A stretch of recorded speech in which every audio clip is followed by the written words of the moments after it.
Hello everyone, कैसे हैं आप सब। आई होप आप सब ठीक होंगे। तो आज लेके आई हूँ मैं पूरन पोली की रेसिपी। तो उससे पहले मैंने बना लिए थे यहाँ पर देखिए कढ़ी चावल, क्योंकि जब तक मैं पूरन पोली बनाऊँगी तब तक हो जाएगा दोपहर का टाइम, मतलब खाने का टाइम। तो उससे पहले ही मैंने कढ़ी चावल बना लिए थे। देखिए रात को मैंने चने की दाल भिगा के रख दी थी और अभी मैं इसको बॉईल कर लूँगी। कम से कम 3-4 सीटियाँ आने तक इसको बॉईल कीजिए, मतलब अच्छे से बॉईल हो जानी चाहिए। दाल जो खड़ी खड़ी रहती है ना, वैसी नहीं चाहिए हमें। तो यहाँ पर देखिए दाल बॉईल होके एक साइड में रख दी है मैंने। अब पोली के लिए आटा लगा लेते हैं। यहाँ पर देखिए मैंने मैदा ली है। आप चाहें तो आधा आटा आधा मैदा भी मिक्स करके बना सकते हैं। मैंने यहाँ पर मैदा लिया है और आप चाहें तो खाली आटे का भी बना सकते हैं। यहाँ पर देखिए मैंने 1 कटोरा मैदा लिया है, जिसमें थोड़ा सा नमक डाला है और 4 चम्मच घी डाल दिए हैं और थोड़ी सी हल्दी मिक्स की है मैंने इसमें, और थोड़ा थोड़ा पानी डालकर इसका सॉफ्ट सा डो तैयार कर लेंगे। और देखिए चने की दाल मैंने 1 कटोरा ली थी, तो उसे आप क्वांटिटी आप समझ लीजिए कि 1 कटोरा अगर चने की दाल है तो 1 कटोरी ही गुड़ होगा आपके पास। और अगर आप ज़्यादा खाना चाहें, मतलब ज़्यादा मीठा खाना चाहें, तो आप अपने हिसाब से डाल सकते हैं। वैसे क्वांटिटी यही होती है कि अगर एक कटोरा मैंने गुड़ लिया है, दाल ली है, तो 1 कटोरा ही गुड़ चाहिए हमें। मैदे को देखिए इस तरह से मुट्ठी बांध कर देख लीजिए। अगर ये मुट्ठी नहीं बनती है तो आपके आटे में मोइन की कमी है, तो थोड़ा सा घी और डाल सकते हैं आप।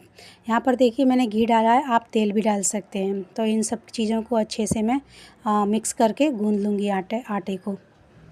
और ध्यान रखिए कि पानी एक साथ में ना डालें, थोड़ा थोड़ा करके पानी डालिए, जिससे कि आपका आटा ज़्यादा गीला ना हो। हमें एकदम सॉफ्ट सा डो तैयार करना है।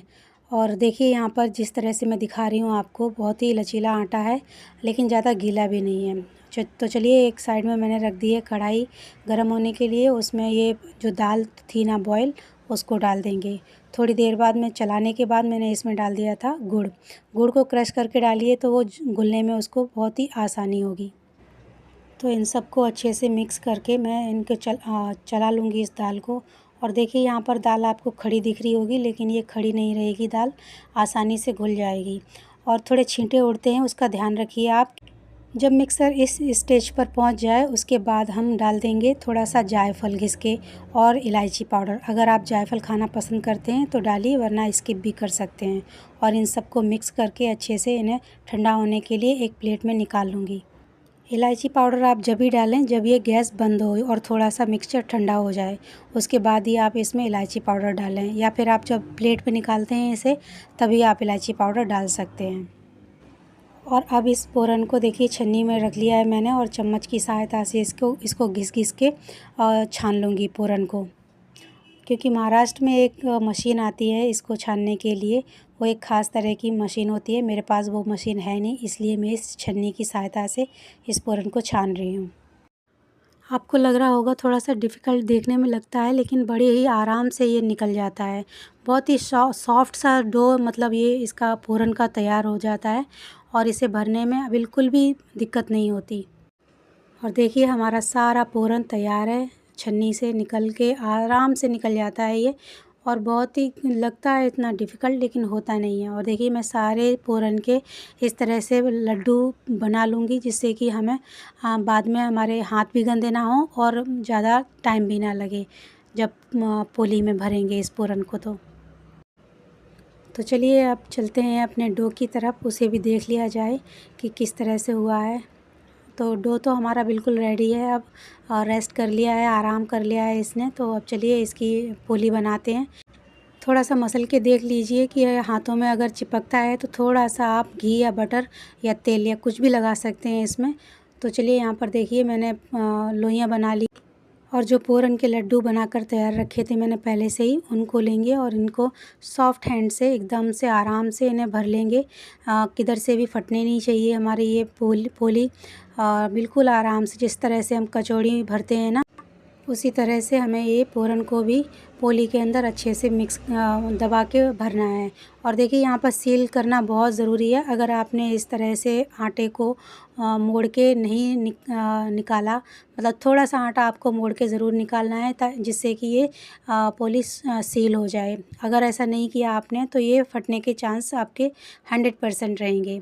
तो देखिए यहाँ पर थोड़ा सा पहले थपथपा लेंगे ताकि ये जो मिक्सचर है, जो पूरन का मिक्सचर है ना, वो चारों तरफ फैल जाए। क्योंकि जब डायरेक्ट बेलने लगते हैं ना तो इसमें गैस बन जाती है, तो वो फट फट करके फटने लगती है पूड़ी।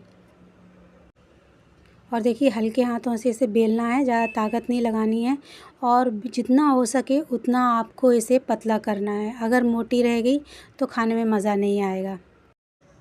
देखिए मैं आराम से बेल रही हूँ और ये कहीं से भी फटी नहीं है, और इसका जो पूरन है ना वो पूरी तरह से दिख रहा है। देखिए आप ध्यान से देखिए एक बार कि मैं किस तरह से बेली हूँ। बहुत ही सॉफ्ट हाथों से बेलना पड़ता है इसे।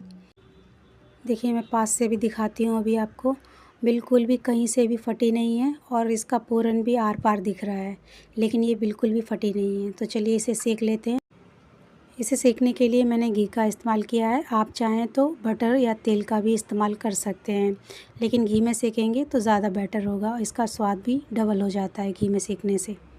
सबसे इम्पॉर्टेंट बात यह है कि आपको ये ज़्यादा तेज़ गैस पे नहीं रखनी है, स्लो गैस पर, यानी कि मीडियम गैस पर ही इसको आपको सेकना है। जब तक वो पूरन पोली सीख रही है तब तक मैंने यहाँ पर देखिए किस तरह से मैंने इसको भर लिया है, और अच्छे से थपथपा के इसको भी मैं बेल लूँगी। और यहाँ पर देखिए मैंने घी से इसे सेक लिया है पूरन पोली को, और देखिए कितने अच्छे से ये फूलेगी, आपको अभी पता चलेगा। देखिए एकदम गुब्बारे के जैसे फूल के आई है। मैंने एक साइड में ही घी लगा पाया था, दूसरी साइड में घी लगा भी नहीं पाया, तब तक ये इतने अच्छे से फूल गई, और इतनी सॉफ्ट बनी थी ना। मेरी बेटी की फेवरेट है ये, इसलिए मुझे कभी कभी ये बनानी ही पड़ती है। ये देखने में जितनी अच्छी लग रही है ना, खाने में उतनी ही टेस्टी थी। और आप एक बार ज़रूर बना के देखना, मेरे कहने पर आपके बच्चों को भी बहुत पसंद आएंगी। तो चलिए मैं बाकी की जो बची हुई पूरन पोली हैं उनको भी बना लेती हूँ। आपको ये रेसिपी कैसी लगी मुझे कमेंट में ज़रूर बताइएगा। मैंने जब शुरू में बनाई थी तो मुझे लगता था कि बहुत झंझट है, लेकिन एक बार जब बनाई तो मैंने बहुत ही अच्छा लगा मुझे बना के, और बहुत ही कम समय में ये बन जाती है। पूरन पोली जितनी देखने में लगती है ना कि बहुत ज़्यादा डिफ़िकल्ट है बनाने में, पर ऐसा होता नहीं है, बहुत ही आसान है ये रेसिपी। आप एक बार बना के देखिए, ज़्यादा क्वांटिटी में नहीं, लेकिन थोड़ी सी आप 1 कटोरी चना दाल को ज़रूर भिगाना, और उसे देखिए रात भर सोक करने के लिए छोड़ देना। बहुत ही अच्छी सी एकदम खसखसी सी बनती है पूरन पोली। आप एक बार खाएंगे तो आप बार बार बनाएंगे। और देखिए मेरी पूरन पोली बन चुकी हैं, बस एक लड्डू बचा है जिसको मैं बाद में बनाऊंगी। यहाँ पर देखिए सारी पूरन पोलियों को मैंने बना लिया है। और रेसिपी आपको कैसी लगी मुझे कमेंट बॉक्स में ज़रूर बताइएगा। आप एक बार ये पूरन पोली को बनाकर कम से कम 10-15 दिन तक आप फ्रिज में इन्हें रख के खा सकते हैं। तो चलिए मैं मिलती हूँ अपने अगले वीडियो में, तब तक के लिए टेक केयर, बाय।